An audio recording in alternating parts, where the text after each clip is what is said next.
The time that podcasting took to really start to take off has benefits too. Of that time allows it to be decentralized. The quick decisions that the music industry made that allowed them to lose some control of their destiny were not made in podcasting because basically people thought there was no money in it.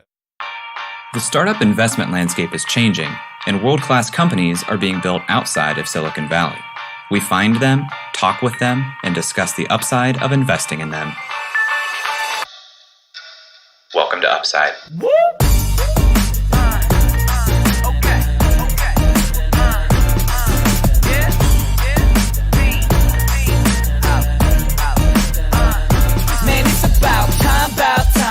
Hello, and welcome to the Upside Podcast, first podcast finding upside outside of Silicon Valley.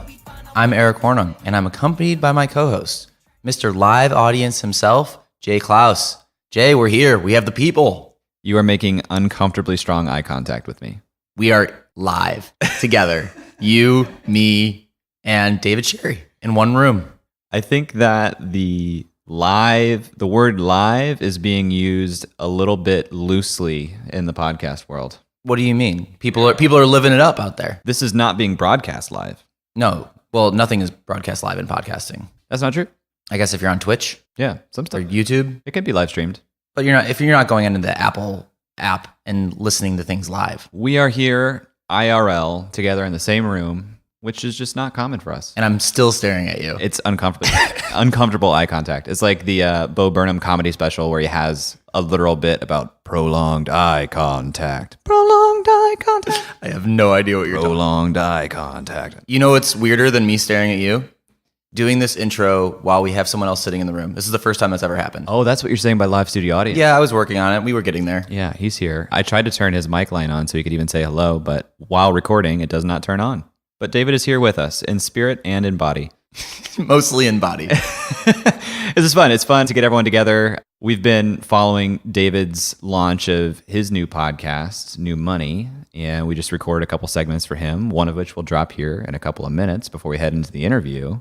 But today we have an exciting interview that's related to podcasting. We are talking with Jonathan Gill, the founder and CEO of Backtracks. Backtracks is an analytics and hosting platform that helps podcasters know and grow their podcast audience. Backtracks is an audio-oriented, highly technical team that have worked on 30-plus albums, voted in the Grammy Awards, worked on NASA space station software, hold multiple patents, and built a massive e-commerce and payment system. This is going to be the most we know about any company that's come on beforehand. Like the actual ecosystem, the problem. I feel like this space, we are the potential customer, which is a weird position to be in. It feels personal. It does feel personal. I almost go in like almost defensively, like, what do you know about my industry? What are you going to tell me about podcasting? But honestly, Jonathan probably knows it better than we do. I imagine being a VC and having someone come in and pitch you on like VC enterprise software. And you're like, wait a second. That's how I feel like this interview is going to go. It's weird. It's weird because we live this. We've recorded 60 plus of these podcasts now. Recording on new equipment right now. Live at South by Southwest. You like that, Jay? We're live. Love it. Backtracks was founded in 2016. It's based here in Austin, Texas, where we are sitting. It seems that they've raised about $100,000 to date. We haven't dipped into Texas all too much. We did talk to Share outside of Dallas and McKinney, and we talked to the folks at Capital Factory. We talked to Astral AR here in Austin. So it'll be good to add more layers to our understanding of Texas as an ecosystem as well. All right, well, let's jump into the interview. But before we do that, let's bring in Devin Spencer, an employment attorney at Taft, Stettinius & Hollister, to teach us about handling employee matters. Taft is a full-service firm known for assisting entrepreneurs across the heartland. As a reminder, the following remarks by Taft attorneys are for informational purposes only and are not legal advice. This information is not intended to create, and receipt of it does not constitute an attorney-client relationship. No person or organization should act upon this information without first seeking professional counsel. Devin, thanks for coming on. How are things going in Columbus for you? Thanks for having me on today. Things in Columbus are great.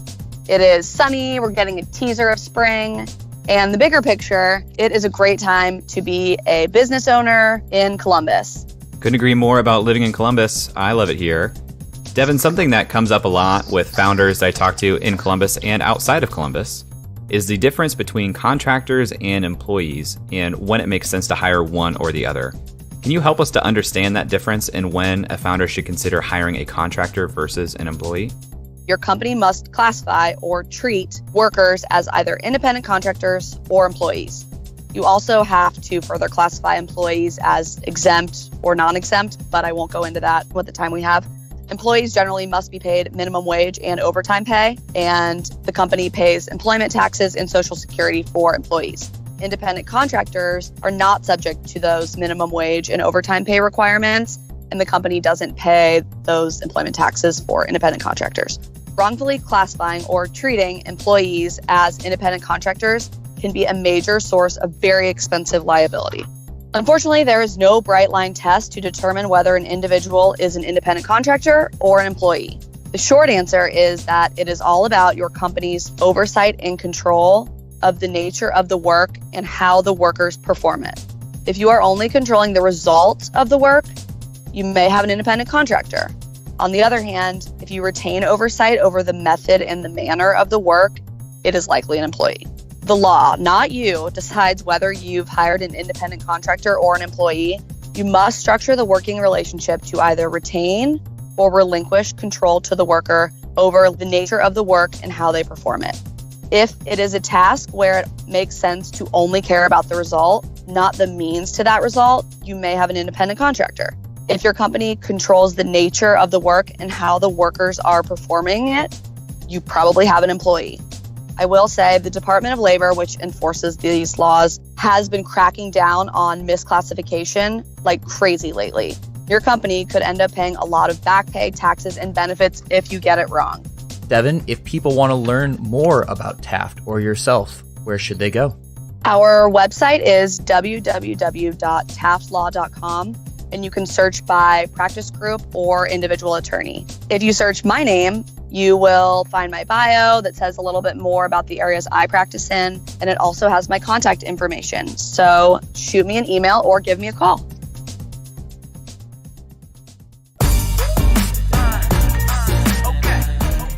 Jonathan, welcome to the show. Thank you. Jonathan, on Upside, we like to start with the background of our guests. Can you tell us about the history of Jonathan? I started my first company when I was 14. It was a music portal called TruePunk.com. It was punk and hardcore, so I learned how to program HTML, if you want to call it that, and markup and websites to create this portal in, I would say, a middle-age internet in 1998. And so back then, you would still have to go to the library, look up how to do things, even though it was on the internet somewhere, a little bit harder to find than it is now. And then so went from just static HTML pages to dynamic pages to a site with a staff in 4 countries as arguably a child. But then I started my second company as an offshoot of that when I was 16, a record label called N Sounds, released over 30 albums and voted in the Grammy Awards and went on tour and lots of things. Worked for a band called MXPX. I know that band. Yeah, Mike from MXPX now has moved to Texas, so long. And I put out his first 2 solo albums many years later. So then when I was 17, moved to Austin, where we are now. Started university at the University of Texas at the business school there. And my degree was in management information systems, which is a combination essentially of business and computer science. So I knew from a very early age that my interest overlapped in kind of computer science and entertainment and business, and largely I figured out that my business is really culture. And then there's nothing I can do. It always points me back to helping in that regard and helping to disseminate some view of culture, music, content, creation out into the world. And so sold TruePunk.com when either 20 or 21, worked at AMD after that, a semiconductor company, which is a little bit of a jump, but went very technical, became a technical architect on the software side at AMD. Then after that was the third person, a company called Mozu, which is now called Kibo. It was startup within a startup. So Volusion is a SaaS offering for e-commerce similar to Shopify. And so Volusion was wanting to do more than mom and pop shops and smaller e-commerce offerings. And this was going to be an enterprise e-commerce offering when you have complicated tariff flows, logistics, franchisees even.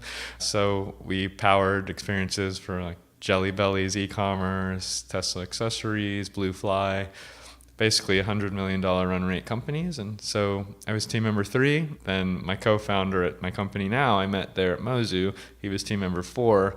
Then we grew that to 54 people. That was acquired by Vista Equity Partners. And then I took some time off. And, sounds well-deserved. Yeah. Yeah, so I had a pretty rapid fire, and then I did quite a few months of trying to take a break and travel. And again, everybody can find some enjoyment, I think, in travel and different cultures. But so I traveled around with a backpack, went every place that I wanted to go, visited my family, and then I was in the desert in Joshua Tree with my former stepfather, which sometimes people find interesting, but we still talk all the time, almost every single week. And then we were on a road trip together, and then people were calling me to essentially, it happened a few times before, but then I really put it together on that trip of people were calling me to analyze listening behavior that should have other people to call. And there were musicians on major labels that were launching singles, and I was just like, you realize I barely have a cell phone signal. I'm basically living out of a backpack, and you're calling me to run your business. They wanted you to like analyze there on the fly, like, hey, here's a track. Or on the fly, or a single that was going to be released to essentially know what markets it was doing well in or going to do well in. So throughout that time, I'd always done audio analysis since I was very young. So I'd analyze the content of essentially music and audio, but what are the volumes like? What's the mastering like? Where are the silences? So in music, a different master is actually may do better in different markets around the world. So something that's louder would do better in US rock radio. Something that's more dynamic might do better in Spanish national radio or something like that. Are there different, like the same track, are they mastered differently to cater to certain Depends on how markets? crazy you want to get in terms of, in general, now, these days, no, but there are different masters. There's a different master, even though most of the audience may not be able to hear, but there'll be one for vinyl, there'll be one for digital, one for CD, and they're the same source material, but they're actually mastered differently. And then some people do a radio master. They'll do different style radio masters, different market masters. So there's a content analysis side, and then there's a listener behavior side of, so who's listening to this? And this was in the time of digital. Unlike radio, there's a two-way signal. So who's listening to this? Where? For how long? Where is it doing best? What is it about this? If you can try to glean the insight that is making it do well or making it not do well. And so that happened there, where I was hopping cell phone towers to essentially help somebody analyze listening behavior that they were on one of the 5 major labels in a very well-known group, and it's like, this is kind of crazy that you're trusting this. I was going to ask, how much of that is even known to in the responsibility of the artist versus something I would have assumed is all behind-the-scenes label work? Well, I think now artists take more of a role in managing their careers in that way. So I think part of it is they were on a big label, one that is a public company, and so their opinion of how to use data to steer their careers and their opportunities was different than the label, but they have some leeway. So it's like, go call the guy with the backpack shopping cell phone towers, because that's what we think we need for this product, this song, this release. And then now I think the labels are in alignment, but I think there's also the power of the internet and digital and creative that you can be ahead of the curve, and it can benefit you and the entire industry. And then now using data to power insights in music and audio is not an uncommon thing, but that's essentially where what I do now at Backtracks started, where I was doing this, and then people would call me every few weeks to do this audio analysis, and then podcasters started finding my number and saying, can you do this for podcast? And then I didn't know if it would work. And then they started using the software to do the same thing, analyze listening behavior and content for podcasting. And then at first I was complaining to somebody that these people are calling me at 2 and 3 a.m. because they don't know what time zone I'm in. And they said, that's not a problem. That's an opportunity. And so Good sign. Good problem to have. Yeah, it was a good problem. So I thought about it, did a lot of research on the market. I was a podcast fan, but sometimes on the outside and the inside are a different perspective. And so it took a few months to really synthesize that, hey, this is a real problem for podcasters, more so than musicians, actually, in my viewpoint. And so which content is doing well, which can do better, what structure of the content, Q&As, panels, what audio qualities, the same problem of who's listening to the content, where, on what platforms, for how long. If you want to do something like book a tour, a live podcast tour, you do need to know where people are listening and where it would be maybe best use of your time, because not all of your audience is going to respond to a survey or an email. So in a way, Backtracks is my whole life applied to something that didn't exist when I was 14 years old. So podcasting, it's been around a long time. It's decentralized in a lot of ways, has a lot of the problems that music had early on. And then I think a lot of that is a benefit to me of going through the most complicated accounting you could ever do, running a record label where you split a penny 16 ways so that it goes to all the rights holders, and then have to analyze smaller amounts of data there. When I was at Mozu, I was the architect on the analytics and checkout experience, so got used to dealing with really large amounts of data. So while we're here, I have a lot of questions about your music background and I want to touch on them, but while we're here, how do you describe what Backtracks does today? So Backtracks helps audio content creators and brands know and grow their audience, and then ultimately their revenue. And so the reason that we say audio content creators and not podcasts specifically is because our technology works on any digital audio signal. So the same problem I mentioned of as soon as I can get a two-way digital signal, so like in Europe, radio in countries with fjords, it's digital, and then the US may have digital radio outside of satellite, or if it's audio coming out of a computer, I can do the same thing for all of that. Other than podcast, there's audiobook platforms, there's streaming radio that whether or not it's time shifted, it may be a podcast. We can do it on the audio and video, but we think in terms of connection with an audience and how you create content. There's something special about audio that it's a voice in your ear, and the engagement of the audience is much larger.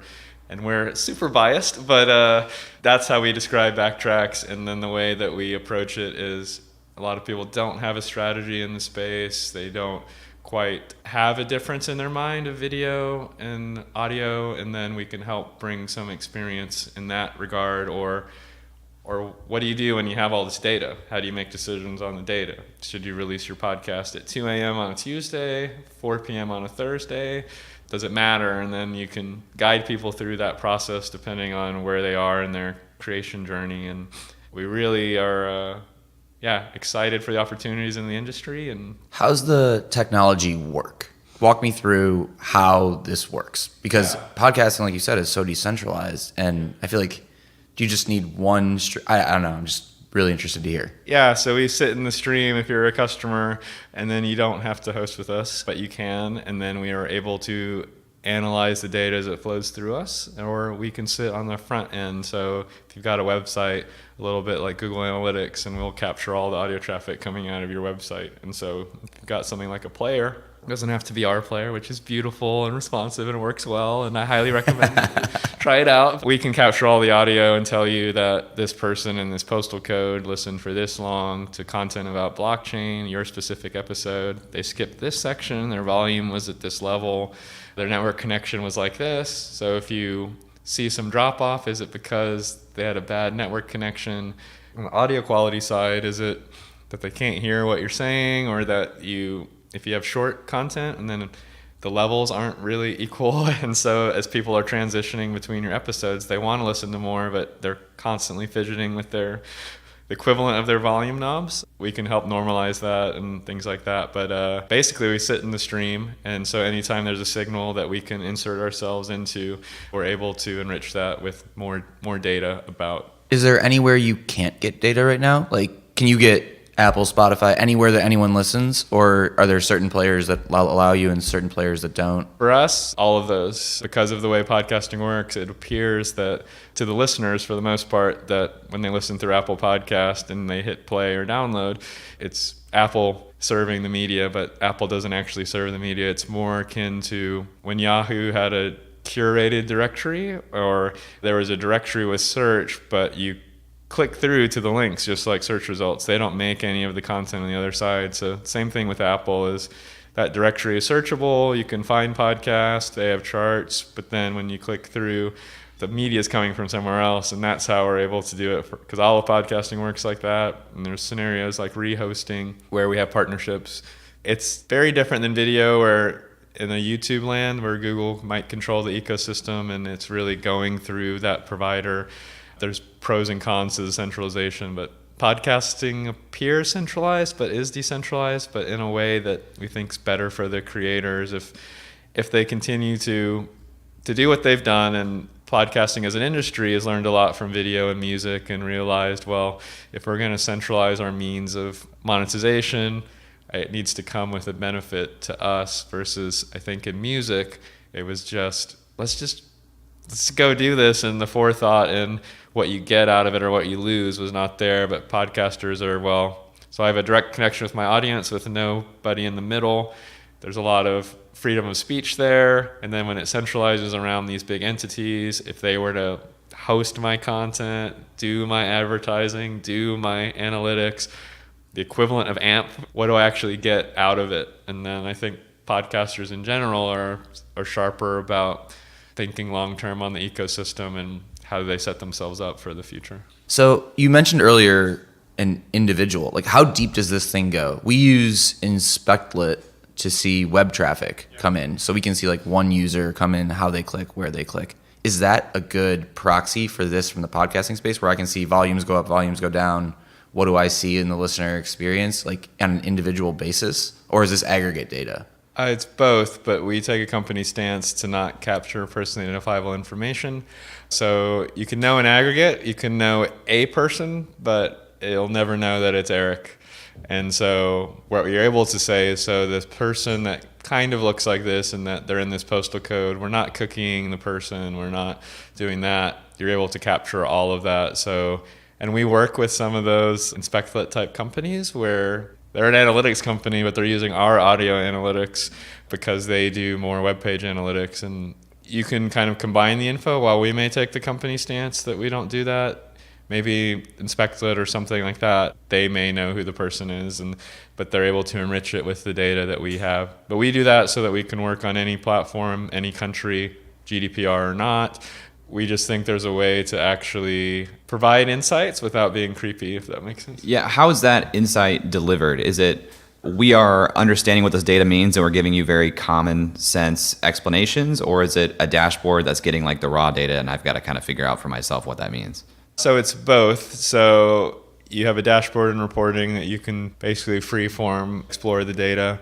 Our data is also real-time and non-sampled. So one thing that as podcasters will see with Apple's podcast analytics, if you have lower numbers, and you may use something like Backtracks, and then you'll say, why do the numbers differ? And Apple samples in their analytics. So if you're basing advertising revenue only on that, the number is usually going to be lower than what is your true number. And so part of our value is that we never sample and we never delete data, and your data is your data, not our data. You can always take your data out, you can always explore it, you can call it with an API, you can see and share the data in different ways. And then there's some insights that we give you, but the insights will improve over time. There's some prescriptive, you're a business news podcast that has an audience like this, you should release at 2 a.m. on Thursday. And then there's some background to that of, well, you might think time shifting or when you release a podcast doesn't have an impact on the audience. Some of what we do is a little bit of education, or even from us, just looking at all the data. It's always full of surprises. But okay, I thought my audience was listening on this platform, but they're listening on my website over half the time, which is great. So maybe I should optimize my website experience more, or maybe I should have other content on my website or link to merchandise. Or it's great for when that sort of case happens, because than someone that's building a brand, or instead of sending someone outside of their website to go subscribe somewhere else, they know that their audience likes to stay on their site. And then people can have different flows, like driving traffic through newsletters. So we can track also where people came from. So if you sent a newsletter out, link to your podcast on your website, that the play came from that flow. So that attribution is very useful in saying, well, that's how I drive traffic. Or it comes from Twitter. Our player renders natively in Twitter and Reddit. And then you get the data back from that. And so you don't have to take someone out of the feed, essentially. But it looks like you're a brand inside of Twitter. And then again, because of the Switzerland nature of what we're doing, it's like the data can pass through us, and then Twitter may know who you are. We don't know who you are. We don't actually want to know who the listener is. If you are, very left-wing and you listen to very right-wing content, or right-wing and left-wing, it's like no one's going to target you on that on Backtracks. So we are just constantly frustrated by how archaic the analytics and information for podcasting seems.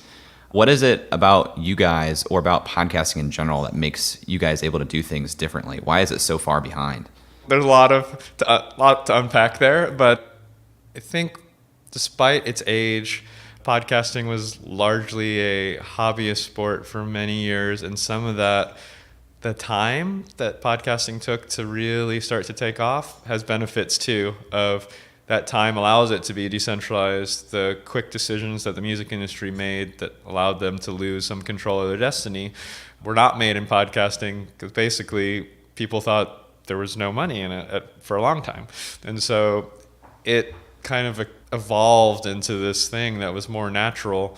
I think there's downside to that, is because they weren't looking at the analytics very early on. It was more like there were beer casts, it was more of the fun, and it was novelty at first, entertainment, education, and then you see all these different forms come over time. The narrative podcasts were relatively new in the history of podcasting. In the long form, you start to see the production values go up. And then I think in terms of why that is, I think some of it is us as outsiders, in a way, add value. So from my history as a person, like, this makes total sense for what I've done before.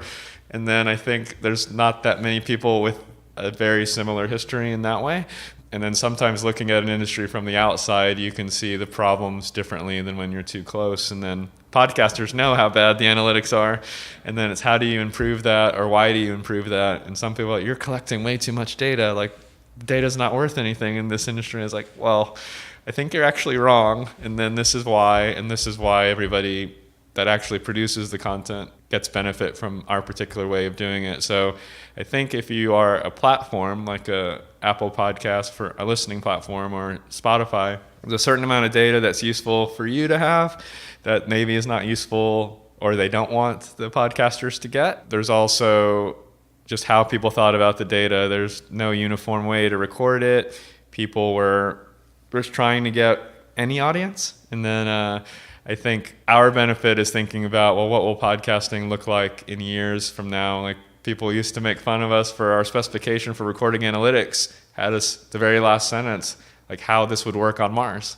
And then why we record time in this way, why we record the IDs. And people are like, why would you do that? It's like, one day somebody's going to go to Mars and they're going to listen to something. And I want that to be like. Is Elon a podcast listener? I don't know. I'd like to find out, but I was like, we've thought through that odd scenario, which is not so odd when you start to say, well, how are people going to listen to audio over time? How are you going to keep that data relevant as people change hosting providers, change their podcast, years go by without reprocessing that data? How do you record it in a way that's, in a way, future-proof? So I think you mentioned this idea of being an outsider and coming in and kind of taking this perspective, kind of questioning things differently. The three of us sitting here right now are all kind of deep into podcasting. And as I'm thinking through this interview, for the listeners' sake, one thing we usually do is kind of have some sort of baseline understanding of what this is. And I think we might have jumped a little bit into the weeds a little quick. So if we could step back for the listener and just, if you could explain how a podcast works to someone who's only ever been on like Apple Podcasts, like from creation to analytics, just kind of walk us through what one episode looks like on the back end. Yep. So podcast could have been called blogcasting if Microsoft had their way. They obviously did not want the branding to be so closely associated with iPods. Essentially, it is recorded audio for the most part. There's also video-based podcast, but recorded audio that is released for someone to download or play on a device. And then when you're listening through Apple Podcast, essentially it's the industry of podcasting is organized around feeds of data. They're called RSS feeds for the most part. There's different formats as well. But when you're subscribing to a podcast through any app, Apple Podcasts, that data basically comes from a feed. And think of it like a shipping manifest or a packing slip. It tells Apple Podcast what's inside. And then that's a shipping manifest or packing slip for an entire podcast. So inside of it are these 14 episodes. And then so when you go look at that, you're like, this episode has this SKU or UPC of 123. And so what is 123? It's in this regard a unique ID. And then it has some information like a description of the item, a title of the item, and then it has a link to, imagine that the item's virtual and it's not physical. So instead of you pulling it out of the box, when Apple goes to look at it, they get the virtual box, they get the packing slip, they know all the data, the title, the description, the unique ID, that instead of going and pulling the item out of the box, they go and pull it out of a virtual box, which is the address essentially to go get it. So when you search for a podcast as a listener in any one of the listening apps, and they're called podcatchers in podcast land because they're going and collecting and catching all these podcasts. And so when you search for a podcast or you subscribe to it, what it's actually doing is looking for changes in the shipping manifest or the packing slip. And then as a new item gets added, it automatically goes to you and then you listen to it. And then so Apple, while it looks like it's similar to YouTube in that they're curating that experience, it's centralized. All they're doing is they've collected the RSS feeds, and then the content that lives inside of the packages is still owned by the creators or the equivalent of like the store that you bought the items from. So why is there such a race for players? Luminosity, is that the new one just came out? Luminary, Luminosity, I don't know. I just feel like there's so many players coming out. Why is that the place that most people are starting, in your opinion? I think a lot of people have a focus on consumer behavior because they themselves are consumers, and you understand. I think a lot of people are focusing on subscription-based revenue, exclusive content. That's just where their minds are, and I understand a lot of people want to be the Netflix of podcasting, and I think it's from understanding, from attention, and then for the larger companies, that's where they can raise money on is on that vision. Now, if their vision becomes a reality of if you can truly turn that into a sustainable business is maybe a different question. But I think that's why all the attention is there, is they see the growth in podcasting and they're trying to capture that on the listener side. And podcasting on the listener side grows like over 50% year over year. Can't grow like that forever, but more than half the US population is listening to a podcast. People listen on average 5 hours a week. More people listen to podcasts than even open Spotify. So a lot of those stats are known in the industry, but are surprises to outsiders. And then that's essentially why I think people are focusing there, is there's so much growth on the listener side, but the monetization is lagging behind. So how do you capture that and pass that on to the ecosystem? How does Backtracks make money? So we make money off a platform access fee. So we have these pillars and components. You don't have to use all of them. You can use some or all of them. And I think we often get confused with some of the hosting providers, but you don't have to host with us to do what we do. And then we just have a stance of hosting should be a commodity and arguably should be free over time. I was going to ask you that because doing research on Backtracks, I saw, okay, it's a hosting and analytics platform. And now you're saying we sit in stream, we handle anything that goes in and out. You don't have to use our hosting platform. And it reminds me of PodTrack, something we use that's probably in a similar space to you. Why is the marketing towards hosting and analytics versus, well, I guess you could just go towards analytics and market that more hard, but what does hosting mean for you guys as a company? Well, some people need hosting just as table stakes, depending on where they're at in the org. As you get more advanced, you may take care of your own hosting, or if you're a large publishing company or the equivalent of, you have a publishing workflow with approvals and you have a staff, you start to say, well, we've got this solution that is already in place, or we need to do it this way because we're part of this larger media org that, our videos get approved in the way that our audios need to get approved.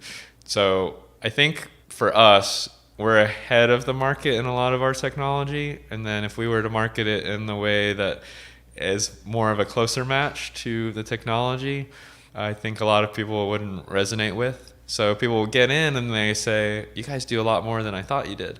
And then the marketing definitely doesn't match up with what we're really doing. But that's one reason is no one wants to think about what happens when you listen to a podcast in Mars except us. I think there's a disconnect there, and it's purposeful just because of where the industry is. And I think over time we'll more closely match our tech stack. When did you have the first version in market and working with a show? 2017. So it took, because we took a platform approach, and everything's real time. You can use APIs. You can build it into things. It took a little bit to get the platform going, but then we can just build on top of it. And then in terms of how we first got those customers is cold emails. People, I think, undervalue the strength of a well-written email. And then that's still something I think I value on the recipient side as well as sending is, okay, somebody sent me an email that bothered to look through what I'm doing, and then they identified problems and some solutions, and then I know that they put some time into it. It doesn't even have to be a long email, but that's essentially how we got initial customers was, I see you're doing X, Y, and Z,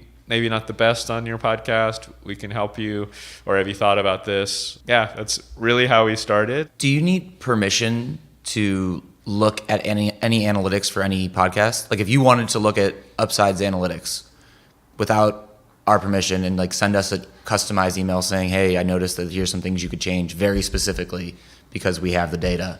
Is that data you have access to that's out there, or do you need our permission? We need your permission, so you need to flow through us. There's indirect ways of knowing. So if we know where you are, where you're trending in some way. We know every charting position of every podcast. We don't know your number exactly for downloads, but we know your number 27,000 or something in this particular ecosystem, and that you're trending up and down. And so we constantly know that. How do you know that?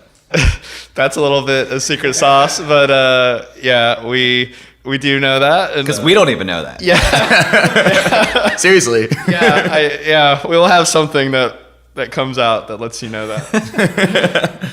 You mentioned these pillars, and I want to go back to pricing for a second. What are the pillars? We talked about hosting, mentioned analytics. What are the different service pillars? And then how do you price each of those? So it depends on kind of the complexity of your implementation, the amount of traffic, and the number of series. We call them series, equivalent of a show or a channel. So all of that factors into it. So imagine that it's volume based on some of that. And then so we have basically all-in-one hosting, player, analytics, and then as you get essentially for us, larger and more complicated scenarios is where the pricing changes. So for us, it's monthly platform fee.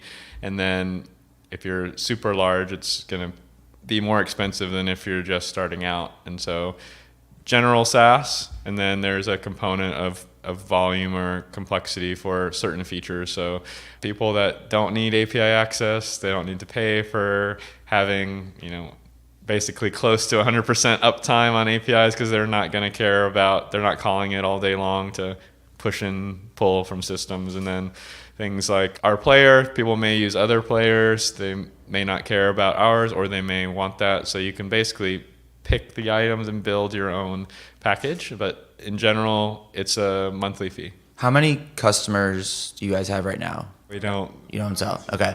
Do you have an average price that a customer pays per month? Is this $500 or is this $5? It ranges. So for us, the average price can be around $49 on the low end, and then we have customers paying thousands. But that's for very professional org, large business. It's mission critical to them. And so everybody gets the same uptime with us. It's basically never go down, never delete your data, but it's just the question of don't pay for things that you don't need to use yet. And so we see people move. That's what we want, is also you start on what we call our hobby plan, and then you get more and more popular, you need more and more features.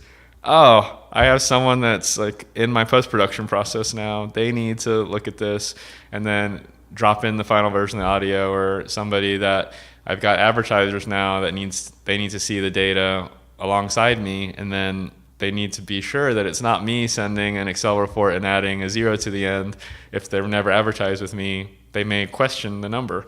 So then our position is we're the intermediary, that we're not the publisher and we're not the advertiser, we're the thing that counts. And then that's basically how we price is it's based volume and scale. Are there any customers of Backtracks that we would recognize that are publicly using your player that people could find anyway that you could talk about? Yep. So Y Combinator is a public customer. McKinsey & Company is one. Brit & Co. Stanford used it for raw data. I'm walking through the public-private, but yeah, so we're all over a lot of those websites. Like on the Y Combinator site, you'll see our logo all over the place. I remember when I was doing research before you came in here this morning, I saw the UI of your player and I thought, man, I've seen this, and it was on a major show, and I thought it was Gimlet, and I looked back and they have their own player now, it seems. I couldn't remember. I was like, I've seen this UI because I remember seeing this and thinking, this looks great. I would be interested in like using this player.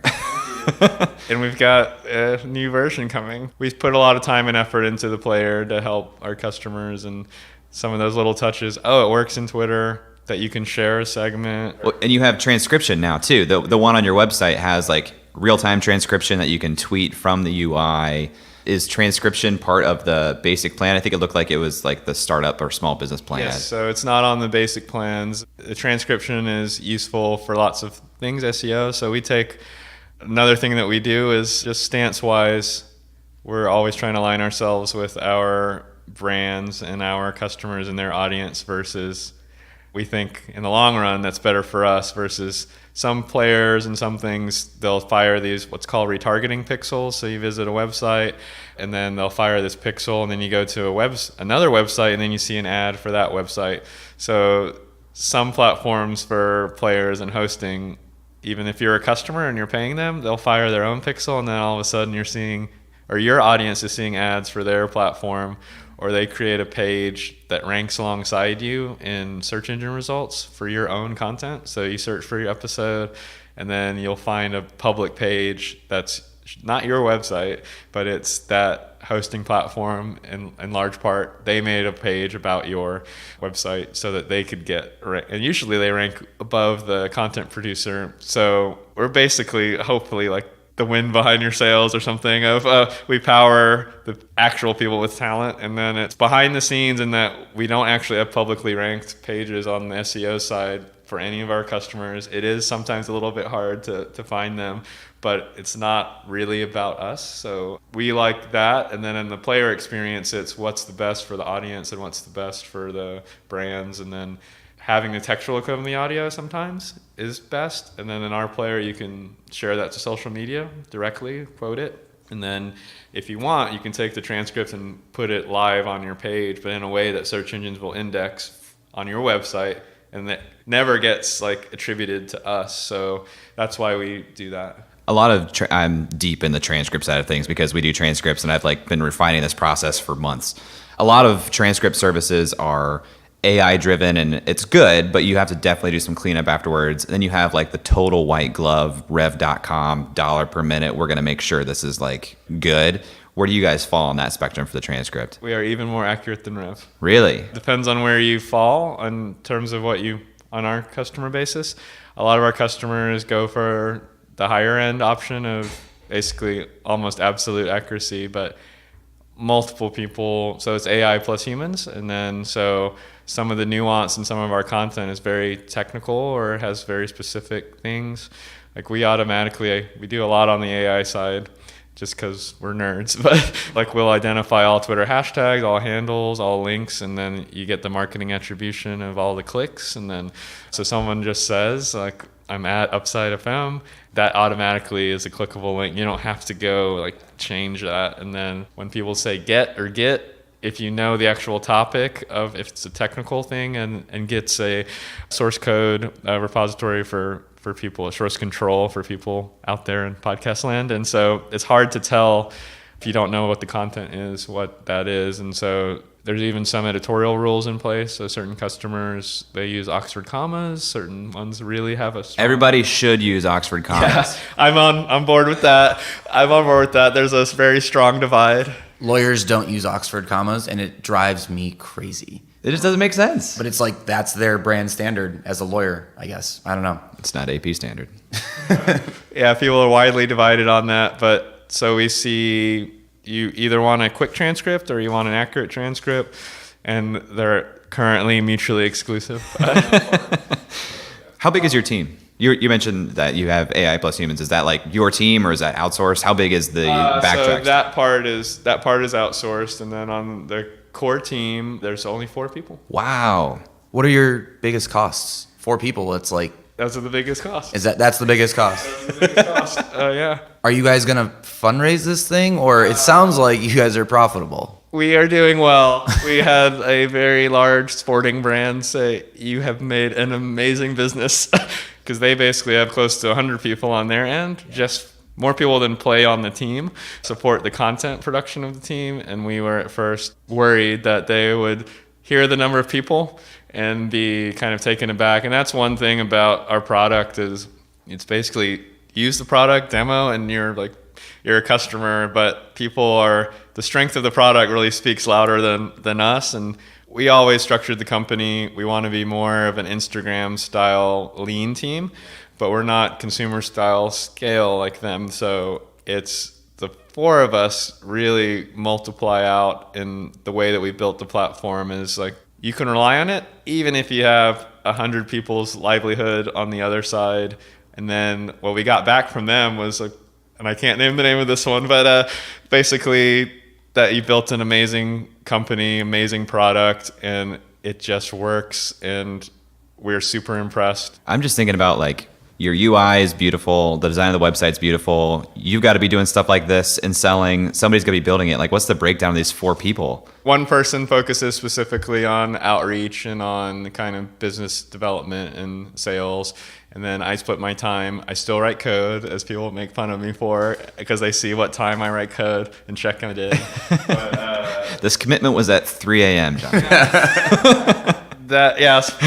Somebody recently didn't believe they were like, "Oh, you still are writing code at that time." And then our CTO Kevin focuses basically mostly on the code side, and I split my time a little bit more than everyone else. On your biz dev side, for those, I'm guessing that person is going after these bigger accounts. Not quite yet. So what's been great for us is we get a lot of inbound. And then even though we're not public in a large way, our customers tell other potential customers. And we actually don't internally say customers. We're always on a partnership orientation of, so even some of the people we talk to is, we're going to help get your strategy right well ahead of when we will ever work together. And we never want to be a vendor. It's always up and to the right for everybody we work with. And then so we always say we want someone to basically say the equivalent of this sentence: I got a promotion because of Backtracks, or we met goal X, Y, and Z because of Backtracks. And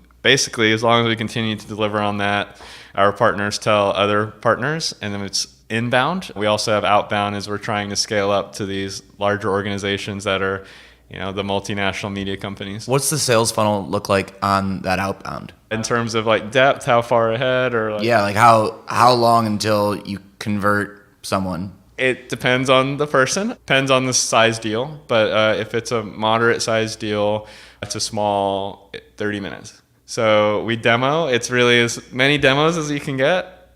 It's like demo deal, demo deal, demo deal. On the larger end, when it's like a strategy shift, or they're building a podcast studio, they're doing something new and big, like that can take months, so 3 to 4 months. And then we've had people that are, we're looking at this, but we don't talk to them that actively, but that will be a 10-month cycle. And then how does the hobbyist kind of community fit into that sales cycle? Are they before that small to medium deal? Do they even need a demo, or are they just kind of finding and signing up? They can find it and sign up. So there's a free trial on the hobbyist plan that's not quite the same bells and whistles as other things, but a 14-day free trial. And then they can it imports a copy of your existing content, so you see what you're used to, but it's not live, and then you just make one change, and then your traffic starts flowing through it, your actual traffic, and then you can undo that, and then so people can basically point, click, sign up, and if they have an existing podcast, they'll see all their existing content there. They don't have to rekey any data.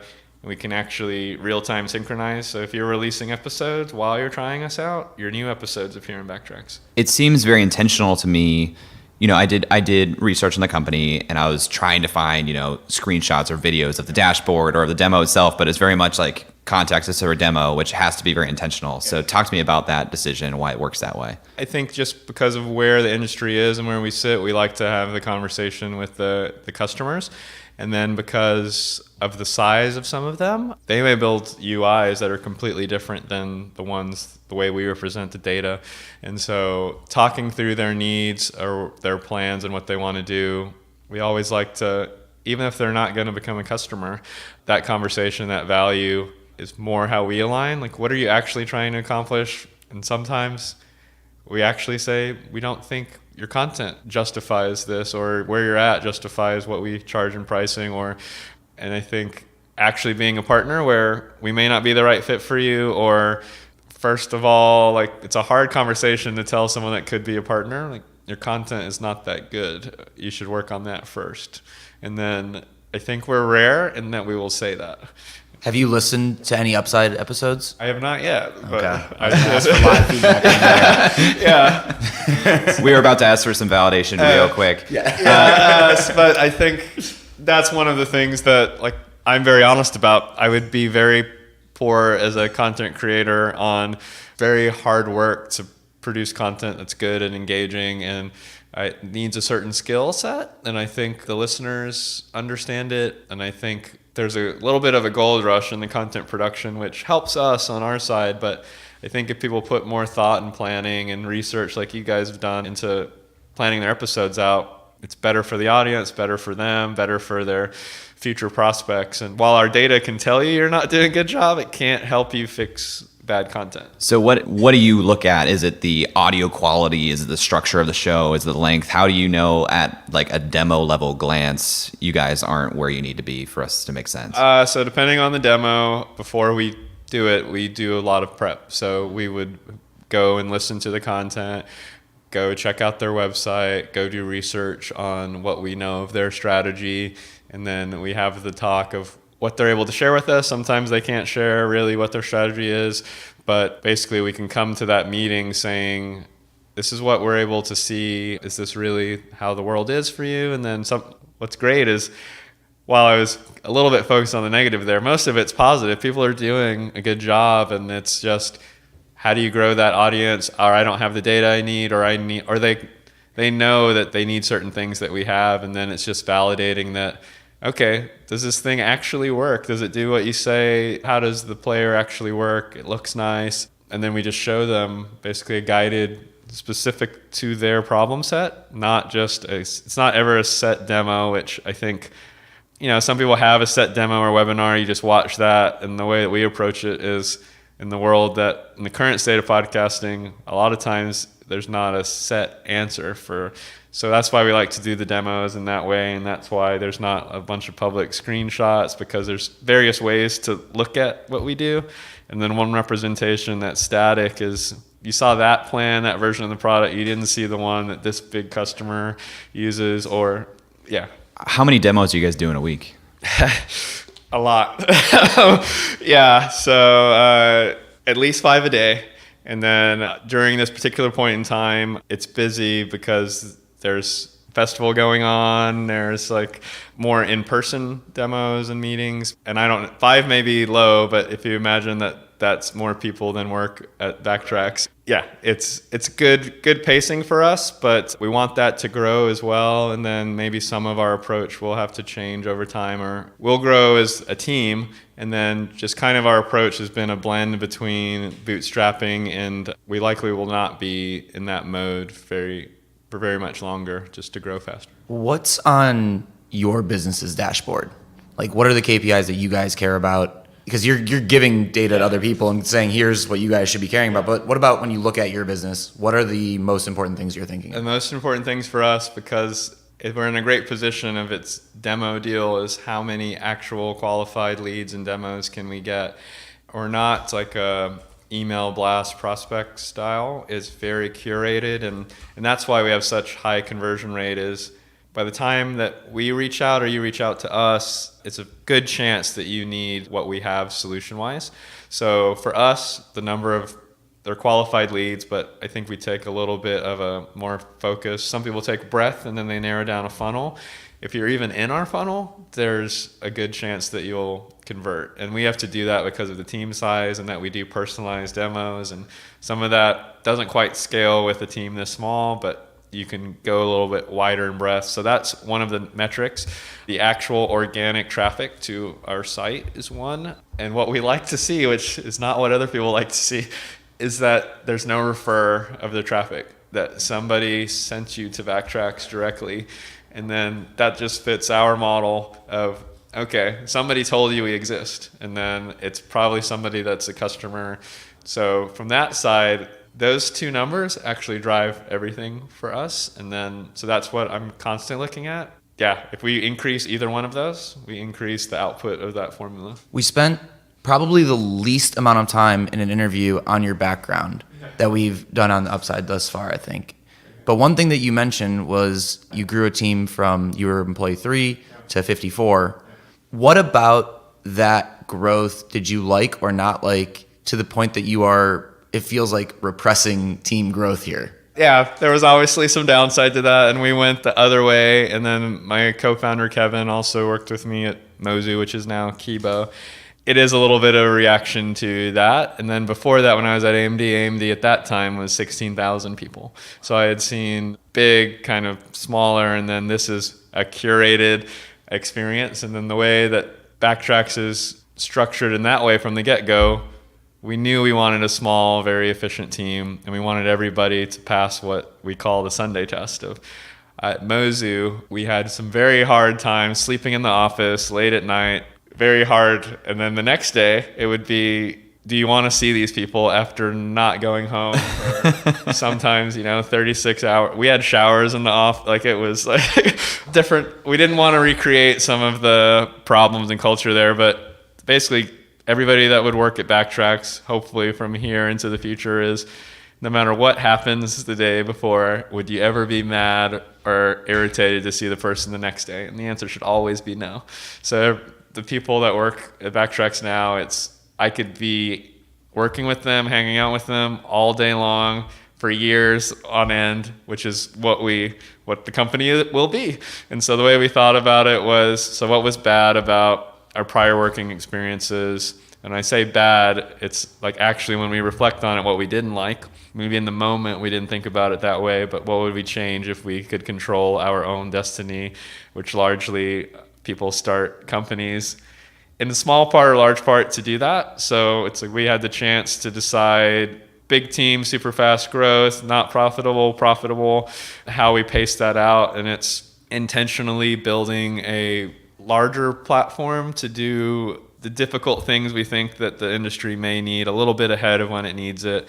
And then we'll be there with some product and viewpoints at the time it gets there. And then in terms of kind of how we look at the team structure, it's just like an internal thing, but now not internal. We're like, we want everybody to be a decimator. Like one of that person is worth, like at another company, they're like taking down 10 things of like, that's worth 10 people, that one person, or that one person is just so outsized in the value that they add. It's not even hours. It's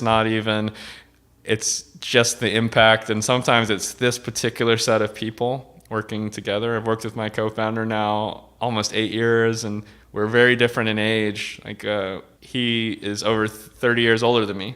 That's also different. Was we wanted a very diverse team of, doesn't matter what age you are, doesn't matter like your actual what school you went to, it's what can you do and who are you as a person, and do you believe in this super weird vision that we have that's now not so weird, but it's been very intentional, and we think we'll grow a little bit faster in the next year, but we'll want to keep that in mind of we're never going to be a 6,000 person company. That's just not in the DNA. You've alluded to more rapid growth the next year in terms of headcount, which probably means some level of investment. You guys are in a good position of leverage, it sounds like. So what's important to you in looking for investment and investors? Like what type of profile of a person would you be looking for? So the same way that we approach thinking very intentionally about the team building, I think investors are an extension of the team. And so the same way that what other people would call customers, we think of partners. We're not trying to maximize our revenue out of a relationship. It's we want to maximize the overall impact. So that's how we think about the investors is who on the, I'm not a sports guy, but we have got a growing roster of sports customers. So like who's on the bench with us, who's on the team with us. And then it's just when I look at an investor is, do you believe in our vision and the actual approaches that we take? Not, oh, this business looks good. This is a really attractive from a financial standpoint, but there's a lot of things that we do that are maybe not so standard for, we're going to be more intentional about our growth. We're actually going to make money on unit economics. That certain people are growth at all cost, and we're not a growth at all cost. We're growth where it makes sense. And it's not growth at cost, it's growth at profit for us. And so for a certain style investor that has a certain timeline, a certain amount of capital to deploy, we're growing in that timeline or in that growth rate, but that style approach of this, we'll call it like a blitz scale style, we may be able to do that at a later stage, but for just the way that we're doing it now and the way that we structure it, it's more everything that we sell is not a loss leader in a certain way. But so we think of our investment partners as true partners. What do you know about media? What do you know about technology? What do you know about, in some ways, advertising? And then do you agree with our view of the world? Or if you disagree, why is having you on the team with the disagreement worth having? So we actually think there's great, and that's one of the great parts about podcasting is all the different viewpoints, the debates, the disagreements, if you want to call them that, there's value in different perspectives. So even if somebody actually disagrees but agrees with some of what we're doing, that's a value to us too. Is this, if you have that overlap that you're checking, like basically our desire to maybe grow at a certain pace, but if you push us to grow maybe at a different pace, maybe that's exactly what we need, or you think that we should push more on this product line and you have actual reasoning behind it.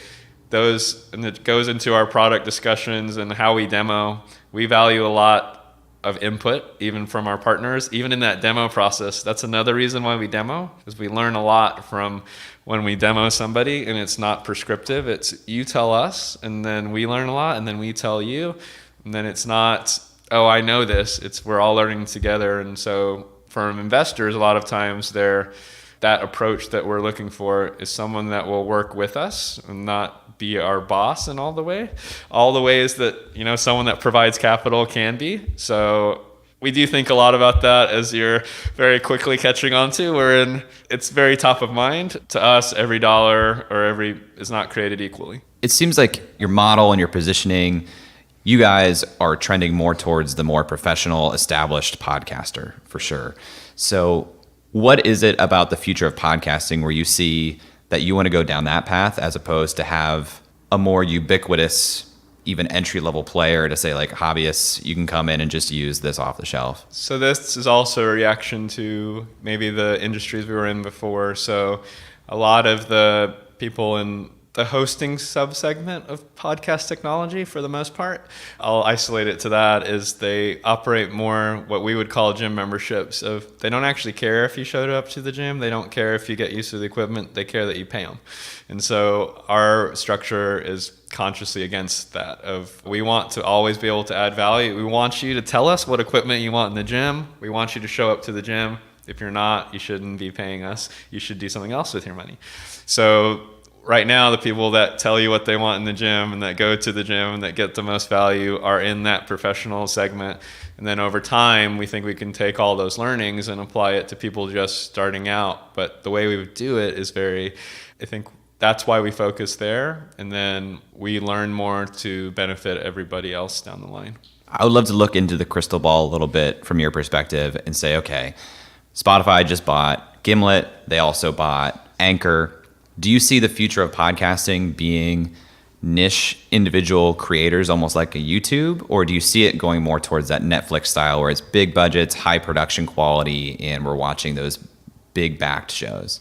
It's maybe not the answer you're looking for, but I see both. So in podcasting and in enterprise software, there's, I think, the saying of in niches are riches, or the riches are in the niches. Yeah, You threw at the end. Yeah, it's like comma. The riches are in the niches. There you go. So It's I just think going to be a bunch of whooping. Well, so that saying I actually think is a little bit true for, I don't think podcasting will lose its way, but I think you'll start to see more big budget productions.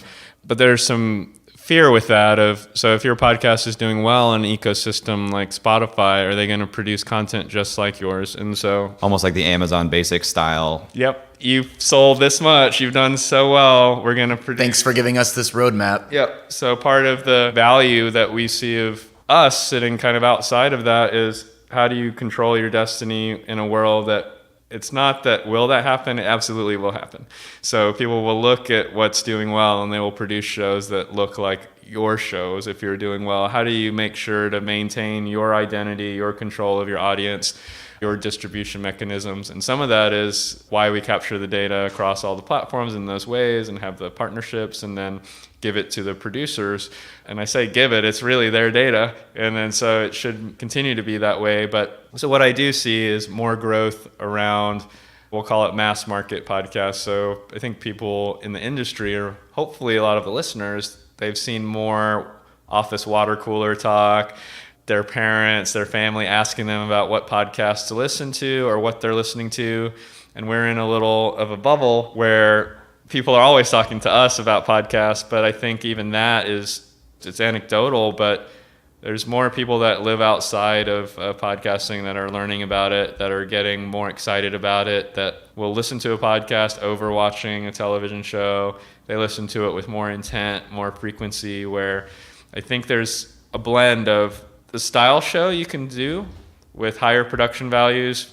It's a different style show but the question then will be, is having more This American Life's a good thing? Is it a bad thing? It may be subjective. Or Do you think we'll ever have another Serial? I feel like the incremental step up from pre-Serial in podcasting to Serial in podcasting had to have brought on like millions of people to podcasting. Do you think that'll ever happen again? I think it'll happen again. It will not be Cocoa Puffs, but I think it will.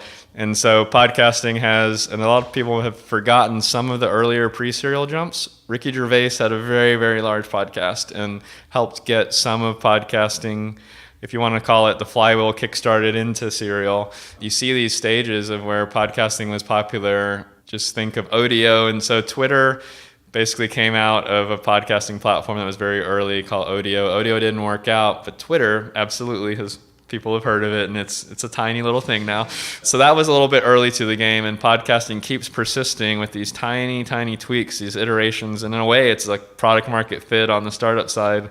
And then you see, just like in a startup, it's not an exact rocket ship. You see this big jump, you see a plateau, then you see another jump.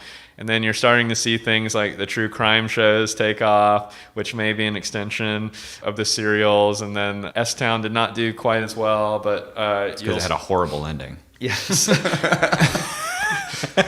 Spoiler alert. But I actually had this conversation yesterday. This is the same outcome of that. But sorry. That I think is accurate. And then I think it will continue to have narratives. And then I think back to just the history of radio and great things like The Shadow. We currently, the equivalent of The Shadow for podcasting, The Shadow was a serial long-form radio show that Orson Welles was also in. And then I don't think we've gotten there yet in podcasting where you're seeing what the equivalent of, you're seeing celebrities host their own shows that are more like talk shows. And when you get to the narrative podcast with big stars across the entire cast, where I think that's basically the next step, is where everybody in this cast for a narrative podcast is like original radio. And so I think when that happens, if it's the right story, the right cast, the same thing like other forms of media, I think that'll be the next jump. And we haven't seen that in podcasting yet. Maybe somebody will grab that idea and do it. Okay, so we haven't talked to a ton of companies from Texas. I would love to hear your perspective being a Texas-based startup. What does Texas mean for your company? So Texas means a lot of things to our company. So people are like, you're a media measurement ad tech company in Texas? That doesn't make any sense. We get that a lot. And then it's like, why would you be in Austin and not in LA, New York, San Francisco? And then so there's, as I hope people are getting from the podcast, there's a lot of intention behind the decisions there. And so one of our team members is not here. They are a nomad. And so currently in Chiang Mai. And then we've gotten people that have stopped by, if you want to call it like a stage or a tour, that are literally the people that created the frameworks that we write code in. And so some of the vision of the company, some of what's there is we're able to attract, like I said, some very good people, far better than we should be able to. Some of it's around the excitement, the way we write code, which is a little bit of like, no one quite gets to see the sausage, but it's attractive to a certain style person. And then Texas specifically has no state income tax, has a lower cost of living. So someone can live a little bit differently here than they can in the Bay Area. And then the pace of Texas and Austin specifically, city-wise, has a lot of benefits. So it's known as a music town. It's known as a tech town. And while we're in podcasting, there's even festivals related to podcasting in Austin. And then in South by Southwest, no one's having a panel. They're having a live podcast. Even the panels are really recorded live podcasts. That's great for the industry. It's great for the direction. So Austin's very focused, which is where Backtracks is based technologically, in startups. There's a lot of infrastructure here. There's people that are coming here. Large companies are coming. I think the second largest Apple campus is going to be in Austin. Whole Foods is based here. And while people don't think of them as a technology company, a lot of the logistics portion is, which of course makes sense with the Amazon acquisition. Google's building a tower here. Google has a little bit of a presence. Amazon has a presence here. So in terms of the tech side, we have a lot of talent here that is largely in, while those are somewhat sexy businesses in certain degrees, they work in things like logistics, they work in businesses that make money, but if you want a change or something, we're here as well. And so in terms of how we're focused is the Bay Area, I think, is getting a little crazy on pricing. And for what we're doing and the way we want to grow the company, even shifts like the cost of living, if you multiply that out times the team that's a few sizes larger than us, we actually do want to be, for the large part, the option of being fully distributed. And then we are based in Texas for the opportunities. And there's a little bit of rebel in being in Texas. I happen to also be born here, but I think that carries through in what we're doing and in startups and then in Austin specifically. So you're this health conscious town that is actually all about drinking and festivals. And the conflict of all that living together in the same town and the same people, it actually breeds really good ideas. And then for us in this industry that we're in, both on the tech side, which can be very like singularly focused and very sometimes a lack of diversity in thought, a lack of diversity in background. Austin to us adds a little bit more of that of, like I mentioned, I know nothing about sports, but I talk to people that know tons about sports all the time, people that are different ages than me, different political views, and we all work together. And then I think in other places, that's a little bit harder to come by and actually march in the same direction. And there's something about Texas that is like, someone said this yesterday, it may not be the right thing for a podcast, but they're like, Texas is crazy. All the Democrats have guns. And then I thought about it, I was like, that doesn't sound crazy to a Texan. It's just the conflict, the dichotomy that exists in being here adds a lot of value. Where what I see though is that on the investment side and the companies, they tend to not have this like a large vision because the funding environment doesn't support it. So when you're doing something like a Backtracks or something that's more of a, we'll call it a Bay Area style or a New York style startup, that's a little bit harder in Austin to get funding for versus if you were an enterprise style company that you're doing 7-figure, 8-figure deals all the time. And so for Austin, I think some of it be great if Backtracks had a good outcome for this style company, because then there'll be more support in the ecosystem. So I think in Texas, there's lots of pros. There's a lot of capital that is not specifically targeted towards startups and tech, but just in terms of the natural resources of the state. In a large part, Texas is more economy-wise like a country than a state. It's very large. So being in a state on an upswing that is good. And then how we look at it is we'll be based in Austin. It's part of the DNA, but we want the best people from everywhere. And yeah, that's kind of our viewpoint. Jonathan, if people want to learn more about you or Backtracks after the show, where should they go? They should go to backtracks.fm or on Twitter. We're at Backtracks Team. Yeah, happy podcasting. Hey, what's up, everyone? This is David from the New Money Podcast, where we discuss investing opportunities for everyday people. If you're interested in startups and tech, each episode of the New Money Show explores a different financial product or opportunity that anyone can invest in. These are websites and apps like Betterment and Wealthfront and Acorns, the types of companies you've heard even advertised on podcasts like these. We break down the pros, cons, and trends that we see emerging in this new world of fintech in bite-sized shows that you can listen to every week. So just search New Money in your podcast player and you can tune in. Thanks.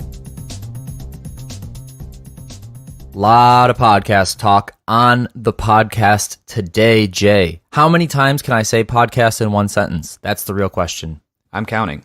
Well, we had Jonathan on who talked podcast analytics. We just heard from David from New Money, a podcast that's coming to our network. This is the Upside podcast. So let's bring in one more podcast.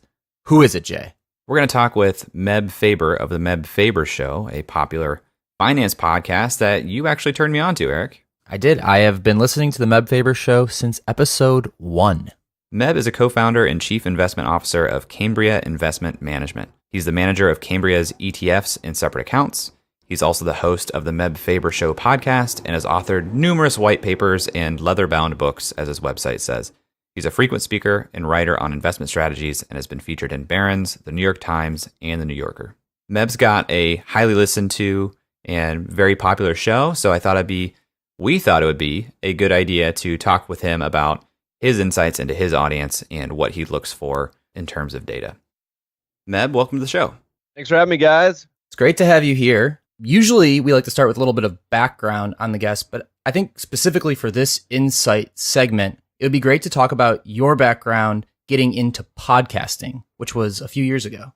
Well, like a lot of people, it was a windy road. You know, my main business is asset management. So we're kind of a quant finance focused investment business. And so that's my day job. But we're a little different as far as asset managers go in that we've built the company through a lot of content.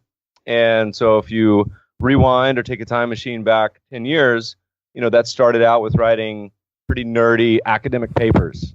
And then that kind of transitioned into books, but at the same time, this would have been mid-2000s, writing investment blogs. And then, of course, that transitioned a little bit into white papers. And then in the more recent years, things like the podcast and, you know, picking fights on Twitter. But you know, all of those really represent nothing more than a soapbox. I mean, giving speeches and all that sort of stuff. And that's been kind of the evolution. We still do all of those things, but the podcast has been really a wonderful medium for us. So you started your content creation with a paper on tactical asset allocation, if I'm remembering correctly.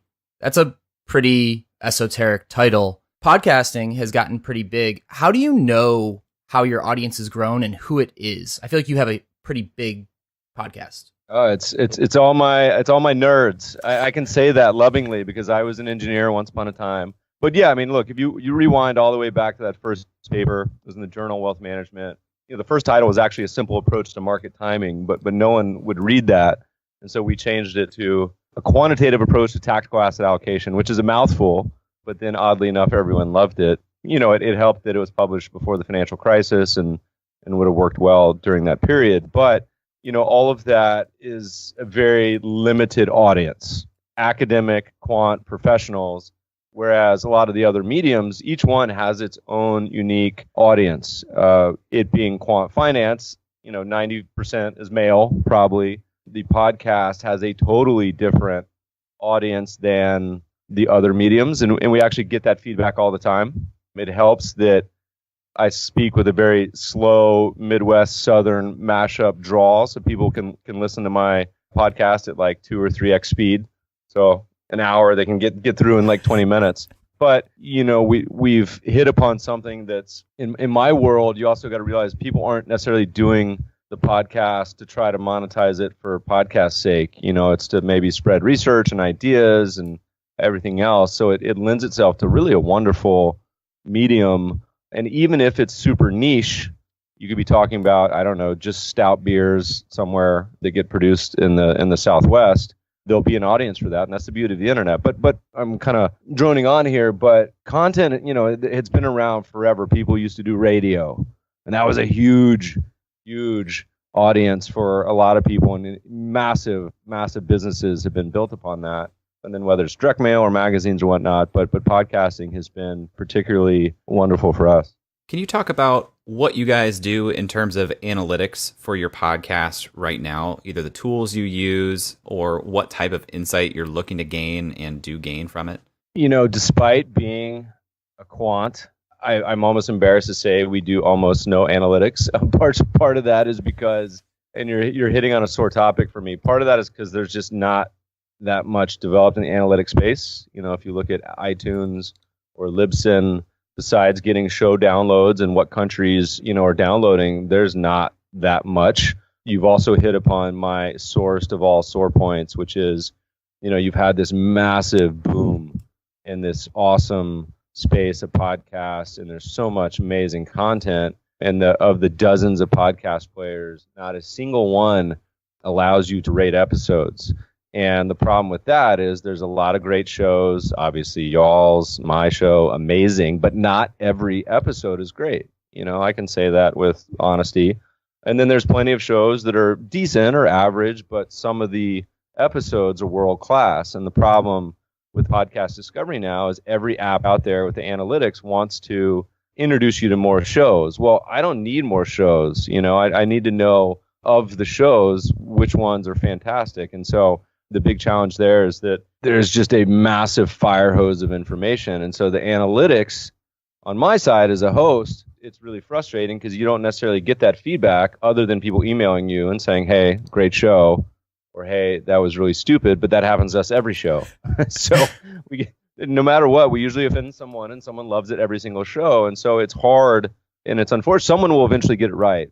And we used to think about doing this as a business, but I think it's more of a feature rather than a company. And so if Apple or Radio Public or Breaker, any of these apps or analytic platforms wanted to do it, I would love them forever, the same way that Rotten Tomatoes or IMDb does it for movies, because there's a good chance if a movie has 95% rating that it's good chance that it's good. And there's a good chance that if it has a 10% rating, it's probably an Adam Sandler movie, but it's probably not a good movie. And so that's all I want. I want the ability.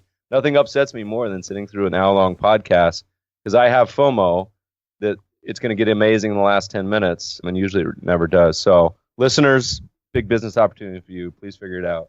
Yeah, I would say anecdotally, Eric and I, we describe our podcast listeners in similar terms that you did. They're my nerds or my quant nerds, but analytically, we don't really know. We just know anecdotally what the type of person is who's emailing us or tweeting at us.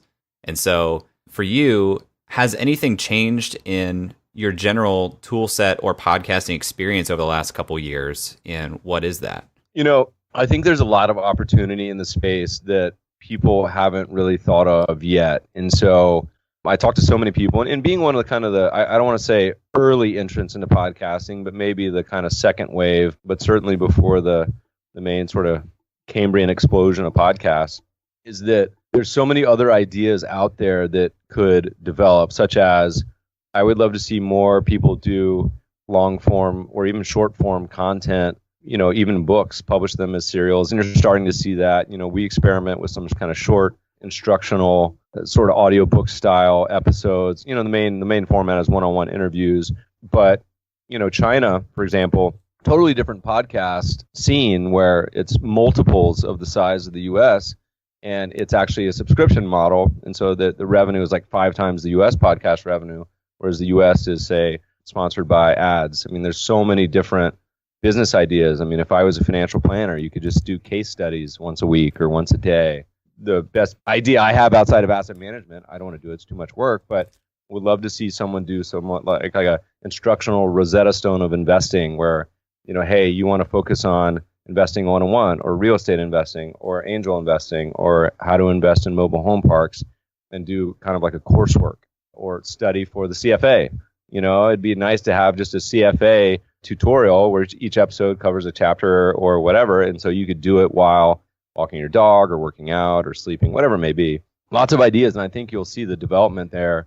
We're trying to pair it a little bit with some video coming up, which is I think a little bit lost in the podcast for the visual element in my space, which is talking about, investing and charts and everything surrounding that. So despite the massive amount of podcasts coming along, I think it's early innings, to use a baseball analogy, of what's going to get developed. And I'm other than the fire hose of podcasts that I want to listen to, not enough hours in the day, but I'm up to at least 2x speed on almost all my podcasts. So my wife thinks I'm an insane psychopath every time she gets in the car because it just starts auto playing. Sounds like Alvin and the Chipmunks. But anyway, so we're hugely bullish on the space. You have advertisers on your podcast, but you also said that you don't really have great data on your podcast. How do those conversations go when you're onboarding an advertiser to say, this is kind of who you're going to get? How does that all work? We can extrapolate my audience very easy from other mediums like Twitter, the blog, etc. I mean, if you're talking about high-level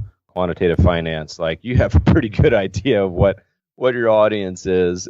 That having been said, we take a little bit different model to the advertisers. Again, my main goal is not, we manage $1 billion asset manager. So the main goal of the podcast is not monetization. It's just to use the platform as a soapbox and or megaphone. And so many of the sponsors we do have, it kind of falls under this Tim Ferriss sort of concept of it's products or services or things we like or love already. So, for example, we reached out. I'm a big skier, grew up in Colorado, reached out to the Mountain Collective Pass and said, hey, guys, we'll give you a free sponsorship. You give us a couple of free ski passes. How's that work? It'll be a huge discount to what we normally charge. Have at it. And I love it because I get to go ski for a few days and they get a great platform. Is it their perfect audience? I don't know. I think you'll get a lot more in-depth analytics in the coming years. But certainly it's a kind of a shotgun approach at this point. But that's an idea for a lot of podcast hosts too, is you can reach out to some of the services and providers that you already pay for, or maybe the products you love already that you're spending money on, and work it out. So we don't have a huge amount of analytics insight. I wish we did.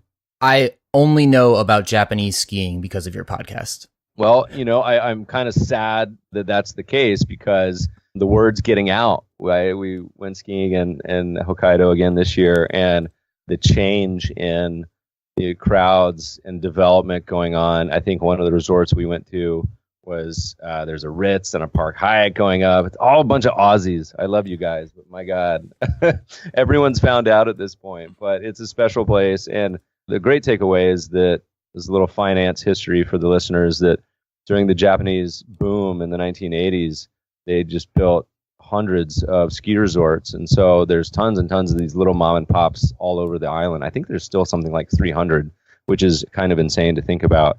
So once you get outside the main one or two, there's still a lot of hidden gems. Well, Meb, we are running up on time, but I wanted to say thank you for coming on. Listeners, without Meb's podcast, Upside probably wouldn't have been a thing. He interviewed someone back in October of 2017 who kind of kickstarted Jay and I's conversations about this podcast. So, Meb, thank you for coming on. Thank you for giving us some insight about the podcasting space and data analytics. Yeah, guys, when I'm local in June, we'll have to catch up and do one live. For sure. And if listeners of the show want to learn more about you, where should they go? What's your Twitter? What's the name of your podcast? Yeah, there's not too many Mebs out there, so if you search that, you'll end up in probably the right place. But blog is Meb Faber, same for Twitter and the podcast. And then my day job is Cambria Investments, which is the asset management company. All right, Eric, in-depth interview here, diving into a lot of things related to podcasting, but let's talk about Backtracks as an opportunity. Or would you rather start talking about Jonathan as a founder?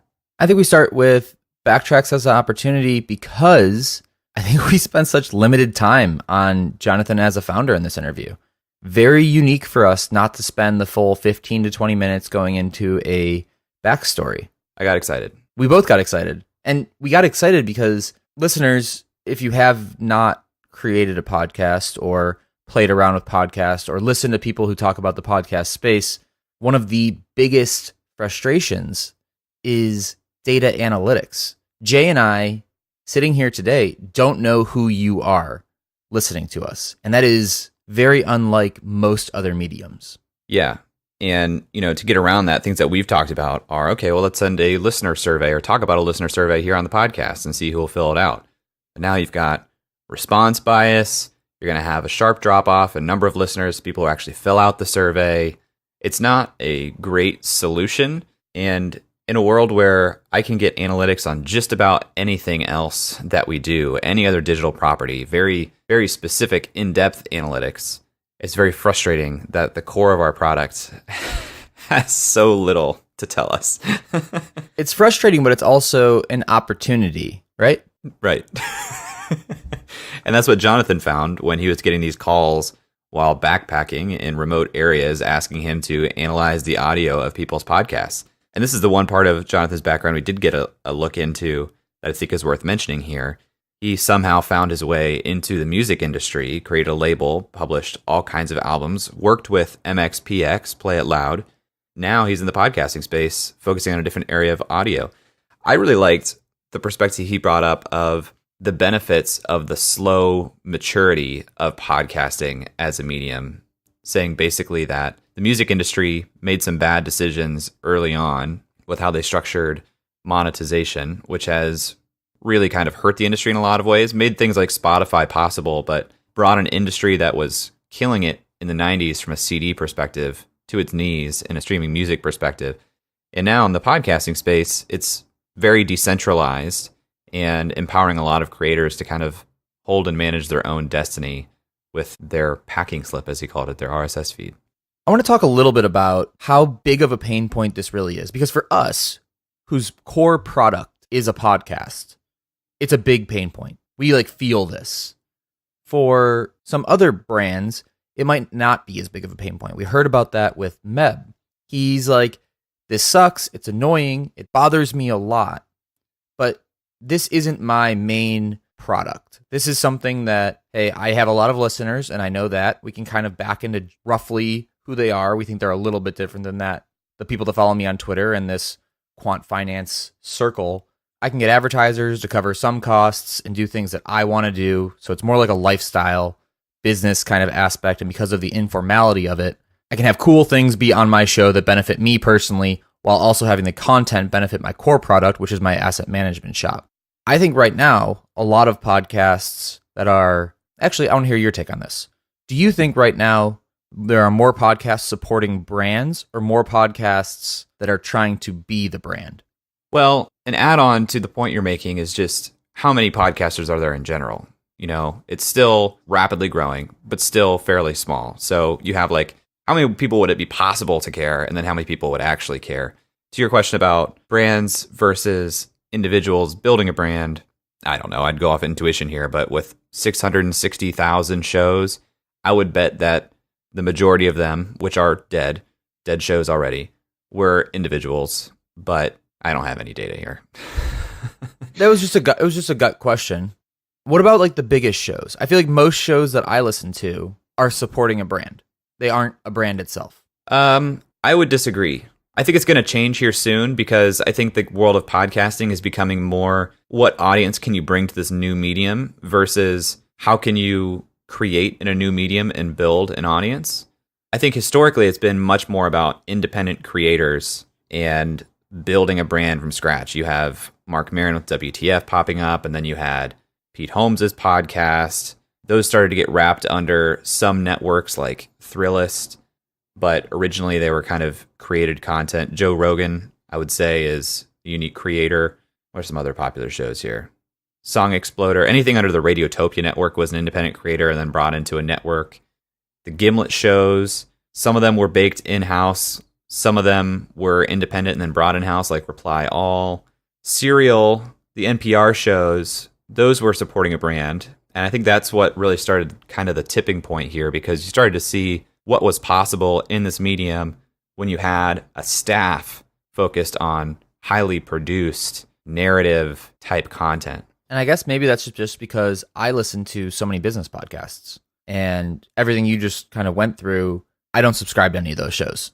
Well, think about sports too, because huge groups here are sports, entertainment. You're starting to see like Armchair Expert, Dax Shepard's show, that was independent, but Conan's show, less independent. Like it's supporting the brand of Conan. And that's what I'm saying with a lot of these entertainment-based shows, people with an audience, people with a name, I think are coming more from the standpoint of, we've already built an audience, let's leverage this platform now. Quick little question for you. What do you think the most represented categories on iTunes are? I think that religion is super high. I think that sports is probably behind that. And then maybe entertainment. Comedy, business, news and politics, and religion. In that order? 2/3 of the top podcasts come from just 4 categories: society and culture, news and politics, comedy, and sports. That's interesting, because I wonder if that says more about the podcast host and the people who are drawn to podcasting as a medium, or about listeners. Well, when we look at marketplaces, don't you look at supply before demand? Or at least you do, Jay. So if supply could kind of drive demand, right? Was that numbers of shows or numbers of listeners? Number of Apple top 200 shows. So that is where listeners want to spend their time. I believe that if you actually track all of the 660,000 podcasts across Apple, that religion is actually one of the highest numbers of podcasts, but there are only 4 religious shows that make the top 200. Yeah, I have some data in front of me, but it's from 2015, where it shows top 20 categories on iTunes with most podcasts. In Christianity, dwarfs just about everything else aside from music. It goes Christianity with 39,000 shows, music with 34,000, then comedy with 14,000, TV and film with 13,000, and then things start to taper off pretty drastically. Business news was at 2,300 at the time of this chart. That was 4 years ago. So, assuming those ratios held up, though, pretty much the only, well, we're going down a rabbit hole here and we should pop back out, but pretty much the only category that has correlation between supply and demand is comedy, because there are 16% of the top 200 Apple shows are comedy, and they have a huge number of shows. Whereas there are a very few number of society and culture shows, but they make up 22.5% of the Apple top 200 shows. Let's pop out of this rabbit hole here. One piece of insight we'll pull back out is that current numbers that we have, 660,000 podcasts available to listen to. That would be the total market that Jonathan and his team at Backtracks could be attacking right now, as it stands. It will grow, of course, but 660,000 shows. So let's try to back into some numbers as far as how big this opportunity is. So we don't have a good solid way to say, okay, who is going to pay and care about data analytics on their podcasts? When we don't have a good solid way to do something, I find there are 2 ways you can do it. You can either split it in half, which is the Ed Thorpe model, which is I don't know the answer, so the answer must be 50-50. Or you can use the Pareto principle, which is 20% are going to give you 80%. I think for this, we should use the Pareto principle and say, okay, of the 660,000 shows, well, first we probably should cut out half of them for being dead shows that don't have anything on it. But assuming that there's 660,000 shows, 20% of those are going to care enough about their podcast to get data analytics. That gets us to 130,000 shows. Let's call it 150,000 shows for simplicity's sake. And we know that the minimum monthly price for Backtracks is $50 a month. Multiply that times 12, and you're looking at $90 million a year in terms of total potential revenues. There's a lot of adjustments there that we're missing, Jay. I mean, there's dead shows, as I mentioned. There's shows that are going to get in the thousands of dollars instead of that minimum $49.95. There's a lot of adjustments, but I think that this gives us a ballpark of if this were to become the number one data analytics platform, what does this look like today? Yeah. And, typically we wouldn't look at a $90 million or $100 million market and say, like, this is huge. This is a no-brainer. There are a couple of incumbent competitors in the space, one being PodTrack, one being PodSites, that also sit in the RSS feed, but aren't giving us nearly the specificity of data that Jonathan is talking about, nor would I limit myself to one analytics provider, especially given that PodTrack is free. So I would actually remove that concern there, but still not a huge market, Eric. And yes, it will grow, but I think this opportunity sort of depends on the investor's fund size and what types of investments they have to make to mathematically work out to be a returnable investment. So there are 2 million artists on Spotify. There are 660,000 podcasts on Apple iTunes. Last year, there were 525,000 podcasts on Apple iTunes. I'm not saying all of those are going to stick around and all of those are going to continue to be hosted and some will peel off and some will never exist. But I think that there is a lot of room to run on the supply side of podcasts. I think we're just kind of starting the kind of spike up. I also think that there's probably some opportunity here with advertisers or brokers themselves utilizing and paying for this data, but that wasn't really brought up in the interview, so I'm not going to speculate on it. The interesting thing about podcasting and monetization as it relates to advertising, I think we're going to see with more and better data, more shows will have the opportunity to advertise because you can be much more specific in your audience and how much that audience is worth to an advertiser. Right now, I think there's actually some security for small shows and shows that are bringing on advertisement in the fact that they don't have great data. I think it plays a little bit of a smokescreen right now that some shows are going to be resistant to let go. Because I think for shows that are performing well and are receiving advertisement, a lot of them may be getting a benefit of the doubt in terms of their listenership that good data would remove. We also kind of talked about this the other day informally with this benefit of bad data as it relates to Instagram and how some of the biggest people on Instagram, say they have 500,000 followers. Well, half of those followers are just bots giving them thumbs up in their comments. But when they go out to advertisers, they can say, we have 500,000 followers. If Instagram pared back all of those bots, kind of like what happened at Twitter, although there's still some Twitter bots around, if a lot of those got kind of chopped off and you had more real numbers, the numbers would look smaller. And I think podcasting feels smaller because the listens and downloads are mostly real. So what does this all mean for us as potential investors here, Eric? If we're looking at Backtracks as an opportunity to invest, some high-level takeaways for me. Jonathan's background as a founder makes a lot of sense to me, how he got to where he is now, why he's starting this company, and why he's able to do things with audio analytics that other people wouldn't be able to do. I like that this is an exceptionally tight-knit and lean team. I love the Instagram small team, impactful product model. It sounds like Jonathan's very intentional about the culture of the team and how he's building it. A shadow for me is his reluctance to build it faster. I think that it almost felt like we were too far on the spectrum of being careful to the point of possibly foregoing some growth. I mean, if he's doing 5 demos per day with a team of 4 people total, you have a hard capacity limit in terms of number of demos a day you can do, number of demos per week, and number of new contracts you could be signing per week. I just think you could be capturing more faster. The market itself seems fairly small, but growing. So, where's your head at? What do you think about this opportunity? I don't mind that the market's small because I think that podcasts are going to boom and I think you're going to get a lot more branded content. When there's branded content, that means that there is more money behind it. I would assume that the $1,000 accounts per month are all branded. For example, the sports teams that he talked about.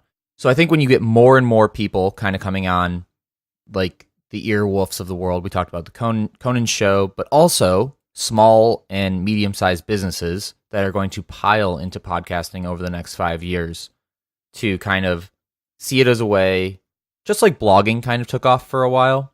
Hey, what if we try this? And some will stick and some won't, but they're going to all want great analytics.